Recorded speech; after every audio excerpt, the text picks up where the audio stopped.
अच्छा, ये एक डिटेल वीडियो नहीं होने वाली है। उसका रीज़न ये है कि मैं जस्ट जो अभी अपडेट्स आई हैं उसके हवाले से थोड़ा सा डिस्कस करना चाहता हूँ कि पाकिस्तान अपनी फोर्सेस को और अपने जेट्स को जो है सऊदी अरब में उसने डिप्लॉय करना शुरू कर दिया है। जैसे कि आपने अल जज़ीरा और गल्फ न्यूज़ के अंदर आप ये देख सकते हैं, जो कि मैंने यहाँ रेफरेंस आपके साथ शेयर कर रहा हूँ। तो कहने का मकसद ये है कि ये पीस डील नहीं होनी थी।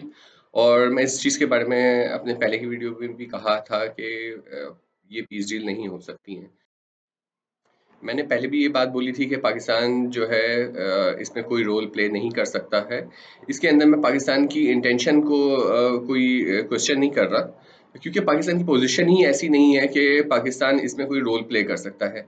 ये पाकिस्तान की मजबूरी है कि पाकिस्तान को सऊदी अरब के साथ स्टैंड करना है। तो ये समझता है कि पाकिस्तान की जो फोर्सेस सऊदी अरब में डिप्लॉय हो रही हैं वो इसराइल के खिलाफ है। तो ये बिल्कुल बचकाना ख्याल है, ऐसा नहीं होने वाला है। क्योंकि आप एक अपना ट्वीट तो रिटेन नहीं कर सकते इसराइल के खिलाफ, तो आप कैसे फोर्सेस को जो है इसराइल के खिलाफ इस्तेमाल कर सकते हैं। अच्छा, मैं यहाँ पर एक हदीस भी आपके साथ शेयर करता हूँ, जिसके अंदर ये मशरिक़ से निकलने वाली कौम के बारे में अल्लाह के नबी ने हमें पहले भी बताया है। तो हदीस के अंदर जो वर्डिंग्स हैं उसके अंदर आप ये साफ तौर पे देख सकते हैं कि वो जो कौम निकल रही होगी सह झंडे वाली, वो अपने हक का मुतालबा कर रही होगी, मगर उसको वो दिया नहीं जाएगा।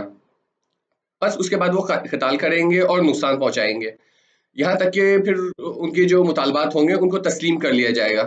मगर वो जो है इस हुकूमत को हासिल करने के बावजूद भी जो है वो इस पूरी जो विक्ट्री होगी इसको इमाम मेहदी के हवाले कर देंगे।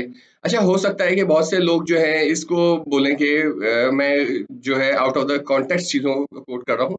मगर जैसे मैंने अपनी हल मिन नासिर यानी सुन्ना की सीरीज़ बनाई है, उसको आप जैसे-जैसे देखते जाएँगे आपके सामने चीज़ें क्लियर होती जाएँगी कि मैं पूरा कॉन्टेक्स्ट क्या समझाना चाह रहा हूँ। ये वीडियो जस्ट जो अभी डेवलपमेंट हुई हैं उसके कॉन्टेक्स्ट में थी, और मैं ये समझाने की कोशिश कर रहा हूँ कि ये जो मशरिक़ से निकलने वाले लोग हैं, ये ईरान के ही लोग हैं, और इसका प्रूफ जो है वक़्त के साथ-साथ मेरी सीरीज़ के अंदर आपको मिल जाएगा।